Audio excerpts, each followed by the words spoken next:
morning. My name is Trevor Mercady. I'm the Grand Chief of Treaty 8 First Nations of Alberta. It's an honor to be here amongst everybody here.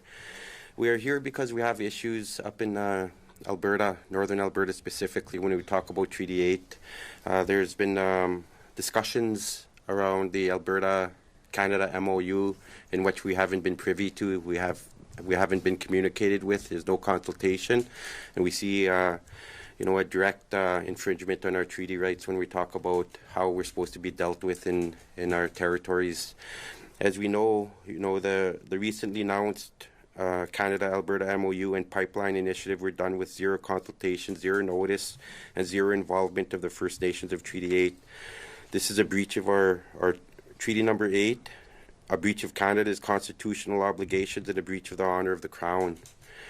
Treaty rights and Crown obligations. Let us be clear that Canada cannot delegate its treaty responsibilities to Alberta or industry. The Imperial Crown entered Treaty Number 8 with our ancestors. That responsible is non-delegible. No government or federal or provincial can negotiate, approve, or commit to the development on Treaty 8 lands without the direct involvement and consent of the Treaty 8 First Nations. Our nations are not stakeholders.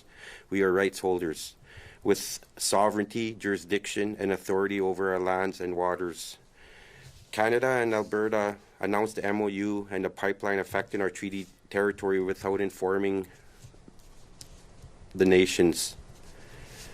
This is unacceptable. We expect Canada to ensure meaningful consultation takes place in Alberta, not after deals are signed, but before any decisions are made.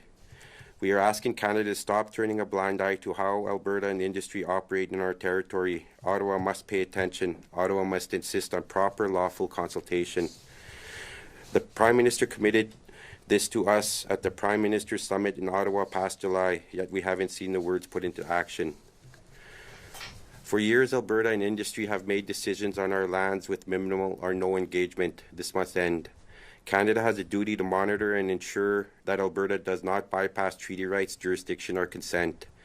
We are urging the federal government today, watch what the province of Alberta is doing. Watch how industry operates. Watch how our rights continue to be minimized. Our lands and waters are already facing cumulative impacts from decades of development. Another major project, another MOU done without consent only deepens the harm and increases Canada's legal exposure. The Prime Minister that any further attempt by Canada, Alberta, or industry to move ahead without us will result in immediate action. Those actions will include willfully withdrawing cooperation from joint initiatives, fully exercising our treaty, constitutional, political, and legal mechanisms to defend our sovereignty. We are demanding that all actions stemming from this MOU and pipeline announcement be paused immediately until our free, prior, and informed consent is obtained. If this country believes in reconciliation, in treaty implementation, and respect for Indigenous rights, then the federal government must uphold its highest legal and moral obligation. Treaty 8 First Nations will not allow decisions about our lands and our future to be made without us. It's very important to note that communication between the individual sovereign nations is key. If there's going to be any development in our territories, we have to understand, and the government, the industry have to understand that the business of consultation has to be done at the forefront before any announcements are made. Every nation must be consulted. It's a part of who we are. It's our territories, and when we're receiving information or news media releases about MOUs that are affecting our territory, we have a real problem with it, and we will deal with it accordingly. Thank you. Is there questions here or later? Somebody else needs to speak? We'll go to questions. Good afternoon. My name is Chief Billy Joe Tucker with Mi'kmaq Cree First Nation. I recently was in a meeting with some other chiefs from Treaty 6, 7, and 8 and with the Prime Minister, and I had made it known on that day that that it was unacceptable that they were signing an MOU with Alberta and Canada and without even engaging with the Treaty 8 nations. Those resources that they are talking about are coming from the Treaty 8 region And for that to go ahead without us is totally unacceptable.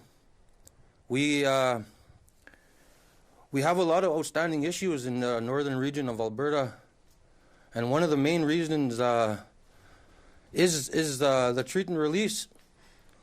They're trying to push that, and for these major projects of interest to go ahead, they're going to need to do something with those treated tailings ponds, and they're not putting them into the Athabasca River. By them going to expedite major projects is totally unacceptable on behalf of the people in Fort Chip. So with that, Carney, Premier Smith, you guys need to get yourselves in order and come and speak to the people that these resources that their lands lie on. Thank you. Thank you, Chief.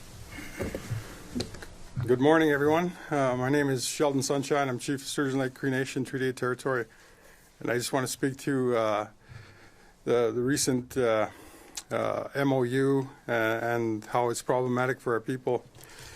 We've seen over the last few years here where the province of Alberta is creating legislations that are hostile to First Nations treaty rights.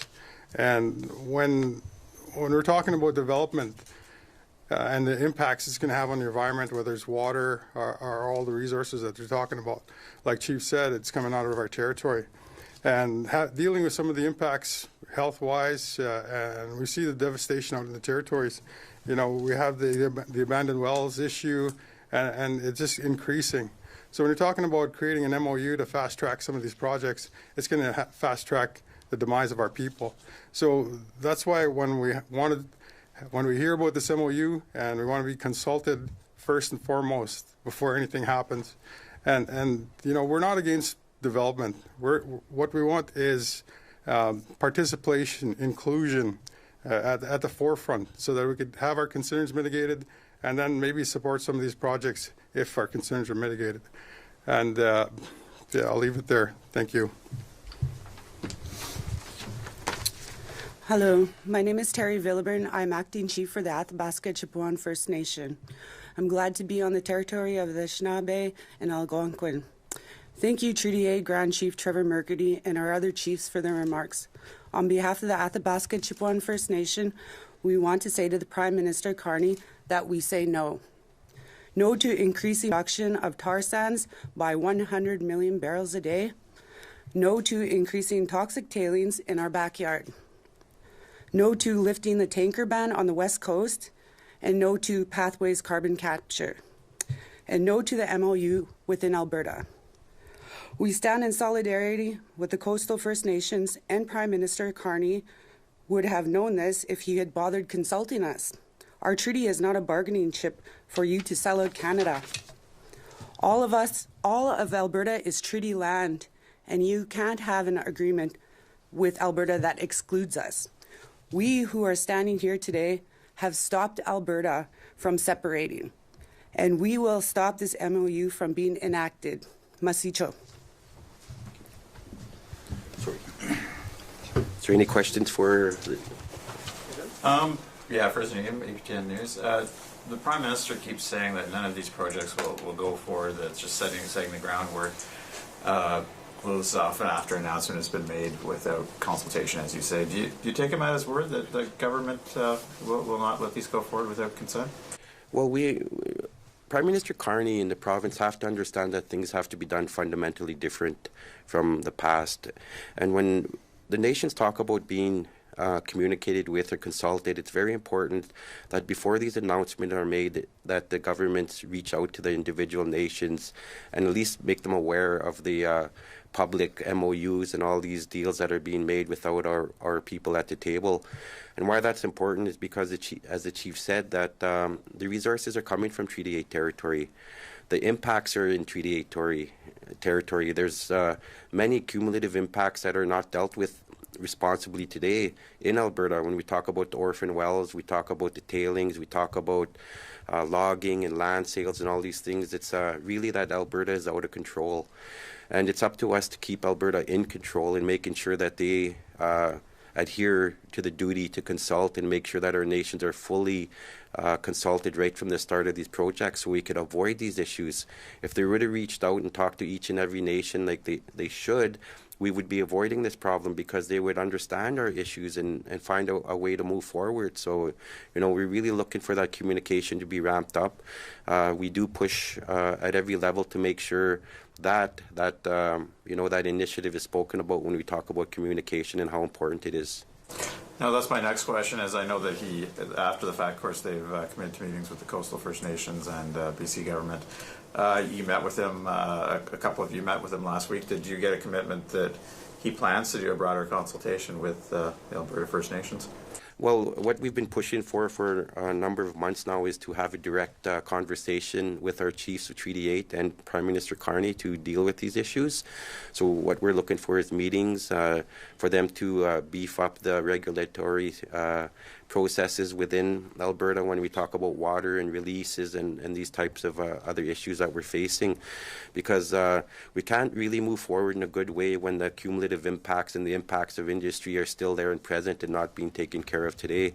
In Alberta, we have a massive drought that's going on, and industry is using a large portion of that water unrestricted.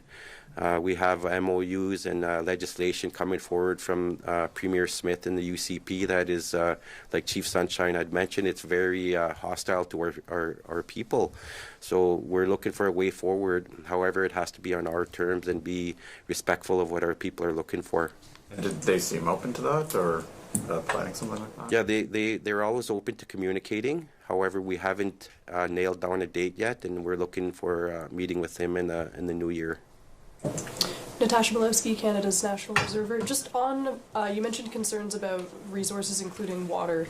I'm wondering if you've given any thought to the Pathways CCS project and the potential strain that would put on water resources in your regions. Well, it's very concerning because I'm not sure if I haven't heard of any nation that supports the Pathways projects. We're hearing a lot about it. There's a lot of pushback from the nations that are impacted by the project. And once again, the science behind it is not all that sound. There's issues with Pathways and what they're looking forward on when they're implementing these ideas. We have to fully understand what the project is. We have to understand the impacts. We have to understand the remediation and the long-term impacts of our people so we could adjust ourselves accordingly. And you mentioned earlier that you'll be looking at taking action if this pattern continues. You also mentioned potentially withdrawing from certain joint initiatives. I was just wondering if you have any examples of what those could be. Well, there's many examples of coordinated efforts. We try to work with the province as much as we can. However, it's very difficult to move one step forward when we're being pushed 2 steps back in every instance that we're taking.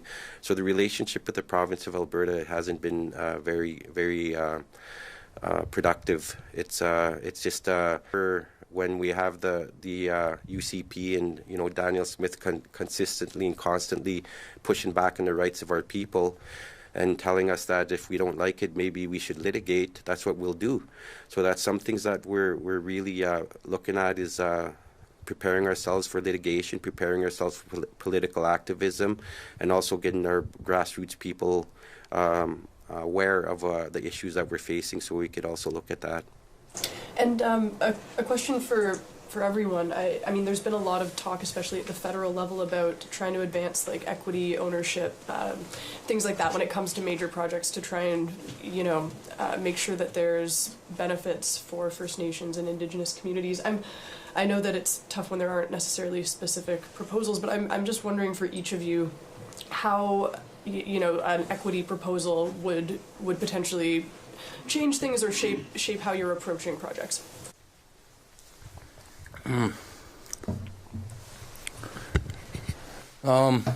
With the potential for these new projects, I could only speak for Mixtu Cree First Nation, but there's no way that we can compound the issues that's already going on with our people. And that's our health.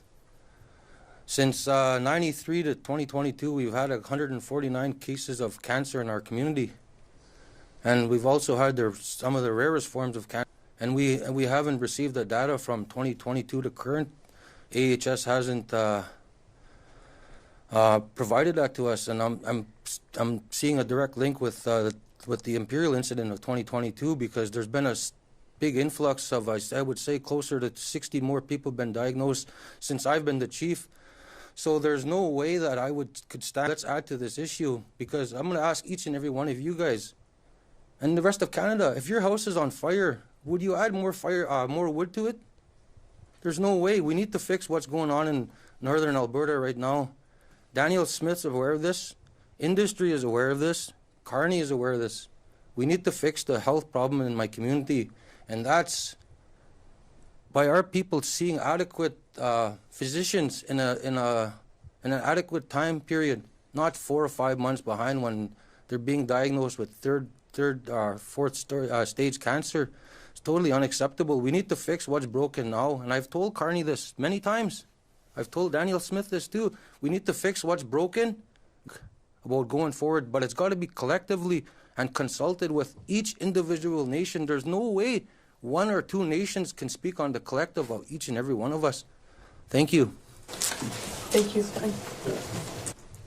I'd just like to speak to some of those projects. You mentioned the Pathways project. That's just one major project, the oil sands.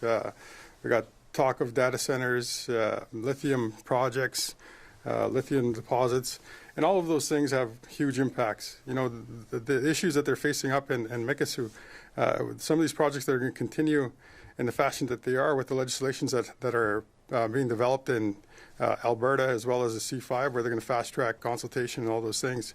You know, we're going to see increased issues for all of our communities, and not only for us. It's going to be the Albertans, the Canadians that are going to feel those impacts as well.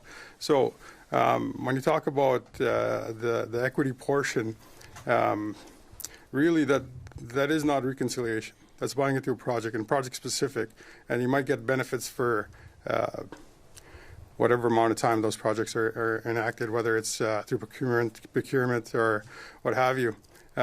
Some of the things that we have to start the discussion is, we need to talk about certainty. You know, we signed a treaty, our ancestors signed a treaty with an understanding that we're going to share this land, share the resources. That's where we have to start. You know, we have a process that's been failing us. The consultation process has been failing us in Alberta big time. You can see it with Mikisew and all of their data. And yet, what process are they going to use? Are they going to use that same process for some of these major projects? And we're going to see even more increased failure for our people. And the impacts on our health is going to be enormous. So, you know, with the cost of living going up in everybody's territory, you know, our people are starting to go back to the land, start to harvest the way we lived our lives, but we can't because there's so much development, and so that creates added pressures on us. So, thank you. I just want to make sure that. Thank you. Okay, we have time for one final question. We still have time. You want to ask the question? Yeah, I don't know if you wanted to make a comment to that. Yeah, I kind of was going to make a comment on that part. Councillor Mike Mercady of the Athabasca Chippewa First Nations. The thing that's brought up with that is kind of very important is that the First Nations in Canada right now are part of the 21st century. Having pipelines and proponents and making deals is nothing new to us. We've done this for several decades. This wouldn't be our first pipeline that we have to do some engagements on and some proper consultations. We've had proper accommodations in the past with the proponents and with the federal governments and provincial governments. This is not happening now. They seem to be changing the way they want to do business with us, and that's why we're kind of shocked. It's without our consultation, without having us at the table at the time. One of the messages that's coming from their own federal cabinets here in Ontario is that if Carney and Smith had actually sat with the First Nations first to talk about this pipeline and how it goes forth, the probability would have been that the First Nations would have been the one that announced it, along with them. And how that would look would be probably getting everybody on board to say, why did they do that? What kind of deal in there that actually convinced them to do otherwise? And this is what we want. We want all the eyes on this. We want everybody to look at this in a proper way so that we are done and dealt with in the most respectful way. Because anything that follows a treaty along with anything with the federal government has to go and are obligated to. And we only come to this because we haven't been consulted properly with. And going against what's happening to our waters are getting low, our birds are falling into their tailings. They're talking about treat and release after acknowledging a Clean Water Act. That's kind of contradictory to what exactly is going on. If they're putting a Clean Water Act and want to treat and release, they really can't do both. So they have to come to a conclusion about how exactly they want to deal with that with First Nations and their proponents. And like I said, we've done deals before. This is nothing new for First Nations and the proponents to have agreements together to move forward. We've done this before. This is nothing new. And in order to do so again, they have to come to the table with us so that we walk forward. And we can't walk where we keep watching them go without us.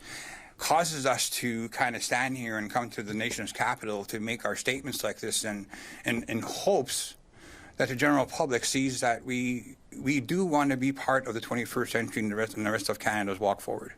I hope that helps answer some of that, because all along across the whole board with First Nations from the West Coast to the East Coast, we all share the exact same sentiment. Consultation first, and then we could move forward. Simple, easy. We avoid a lot of this confrontation, a lot of these things that are going on. And the one thing with First Nations in the courts, we have a very good track record of winning. So thank you. Yes, hi. My question is for the Grand Chief. I'm Aya Dufour. I report for iPolitics. The MOU, it paves the way for a potential pipeline or the carbon capture project to have a national interest status. That would involve the Major Projects Office. So I wonder how you approach that as a member of the Indigenous Advisory Council, and if you've brought it up with some of your peers on that council. Well, with the Indigenous Advisory Council, we make sure that we don't consult on behalf of the nations. We do not talk to the proponents, and we do not talk to government on their side of things. It's very important to distinguish the fact that the IAC is put there in place to help facilitate on how they're supposed to move forward. The terms of reference haven't been finalized yet. That's what we're working on right now. And so it's kind of concerning to see a lot of these projects being discussed while the terms of reference have not been finalized or signed off by the IAC. And once the terms of reference are made public, you'll see how the nations and myself, the working group within the IAC on the TOR, are pushing the agenda of our nations and making sure that communication is number one. Communication to the nations is number one. The project cannot move forward without the initial communication with the nations themselves, not through proponents. We don't meet with proponents. It's something that we've forbidden, and we make sure that the consultation stays with the nations. Are there any issues or sticking points in the negotiations to finalize these terms of reference? No, it's actually been moving forward in a good way. The Canadian government and Prime Minister Carney's party have not put their fingers into the TOR. They're allowing the working group to develop the terms of reference, and they've been, to this point, they've been very understanding within the issues that we bring forward on the MOU and also the IAC and the major projects. So it's been a good process. However, we're still concerned that they won't take our advice. So that's what we're waiting to see. And I mean, if you were in a situation where you felt like the advice wasn't being taken, how would you proceed? Well, we've already discussed that in internal meetings that there's, we'd probably leave the table if our advice is not being taken. That's been one of the first and foremost comments, especially for myself as a Grand Chief of Treaty 8. I have a mandate. I have a very intricate position here that has to be respected when it comes to how we move forward with the IAC, and we're very concerned, and we make sure that any communications, even the TOR, is funneled through our legal counsel as well, to make sure that they're having input and making sure that there's no gaps in terms of reference. Thank you. I have one more question. Okay, last question? Yeah, the last one. We'll go on Zoom, Yeah. okay? We have one question. I just was very quickly very curious. I know that some of you, of course, met with the Prime Minister at the Assembly of First Nations meeting last week.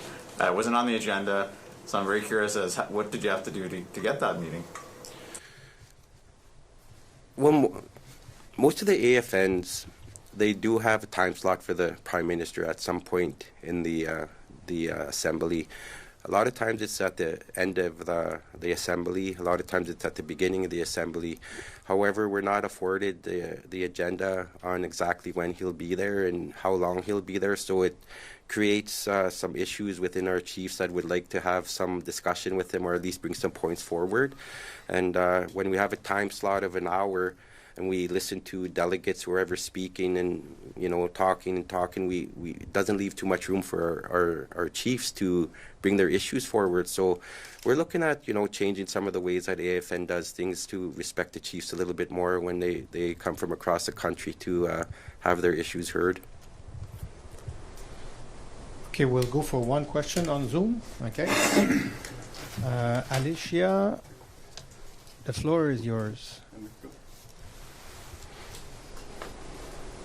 Hi, can you hear me in there? Yes. Hi, Chief Mercurdy. Kind of following up on one of the questions my colleagues asked about the Indigenous Advisory Council. Are you saying that the council wasn't given a heads up or aware that this MOU was being drafted, and like you guys had no input in what the terms of that MOU would be? Absolutely, we have no input in it. We weren't communicated that it was going to happen. It's just you know, is news to us, just as any other project. At the IAC, we do not involve ourselves in any projects. When the projects are announced is when we know about the projects, because that's between the nations, the government, and how they want to work things. And at the table there of the IAC, we were pretty adamant that we will absolutely not be engaged with proponents. We do not want to know when about the projects or upcoming projects before any of the nations. We've asked them to establish a communications office to directly communicate with each impacted nation before announcements are made. We do not involve ourselves in any of the announcements or any of the major projects that are being announced. So we hear when everybody else has heard, when the media releases them.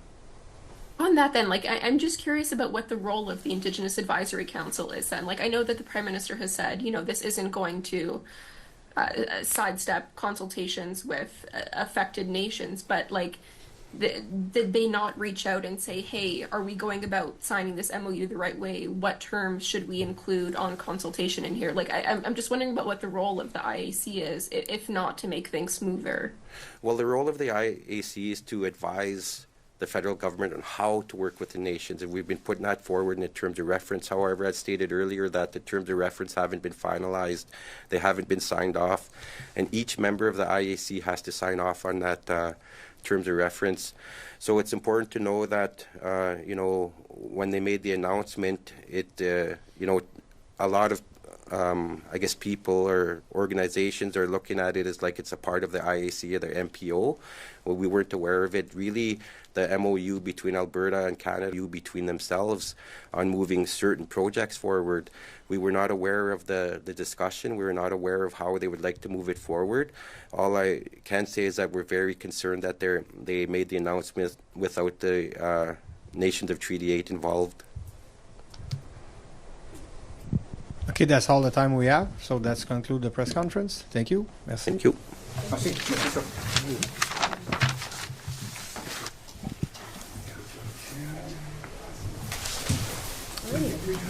Ready to break the cold and head back to the office? It was really windy.